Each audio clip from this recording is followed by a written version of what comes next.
Stories have circulated about Bruce Mackenzie's role in the Dirty Tricks campaign on British Prime Minister Harold Wilson, 1964 to 1970 and 1974 to 1976.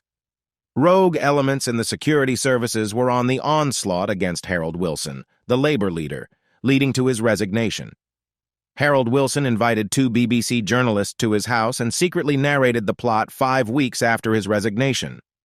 Some of the details included allegations that he was a Soviet agent, that he was an IRA sympathizer, that his political secretary, Marcia Williams, was a national security threat, that retired intelligence officers along with military brass would stage a coup d'etat and seize Heathrow Airport, the BBC, and Buckingham Palace, that Lord Mountbatten would be the interim prime minister thereafter, that the Queen would read a statement urging the public to support the armed forces because of the government's inability to keep order and that his office had been bugged with listening devices. A 1987 inquiry under Margaret Thatcher concluded the allegations were false, implying that Harold Wilson, who was managing Alzheimer's, had been paranoid, a claim that has been labeled an enormous cover-up. Online clips by the British Path, a leading multimedia resource with historical newsreels, memorialize his 1966 visit to Kenya and Rhodesia. Though I find it far-fetched, some sources have suggested that Mackenzie was part of the team that bugged Prime Minister Harold Wilson's office.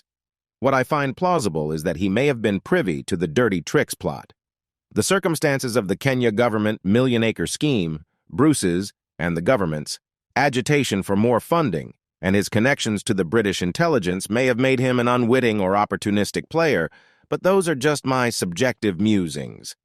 Chapman Pincher, described as arguably the greatest scoop hunter of post-British journalism, narrated that information of Wilson being bugged at 10 Downing Street had come to him from Bruce Mackenzie, who was his neighbor at Surrey and was a close friend of Sir Maurice Oldfield, the MI6 chief. Mackenzie was emphatic. I can tell you with absolute certainty that Wilson was bugged.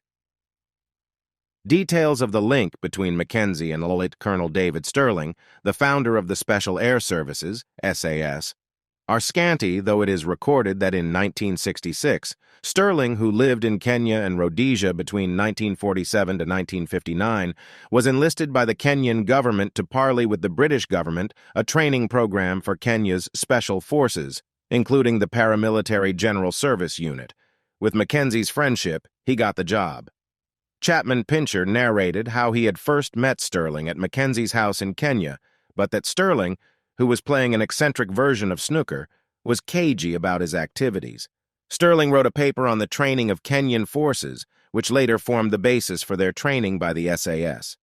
A year later, he set up a company called Watchguard on the island of Guernsey, offering 3 key services: military survey and advice, head of state security and special forces, the training of forces to combat insurgency and guerrilla warfare. Stirling had received from Adnan Khashoggi arms for a covert operation in Yemen in 1963. In an interview given in 1979, Stirling stated that the company was blessed with complete government approval. The organization was designed to tackle really important military objectives which couldn't be tackled officially because of questions in the House of Commons. The British government wanted a reliable organization without any direct identification. They wanted bodyguards trained for rulers they wanted to see survive.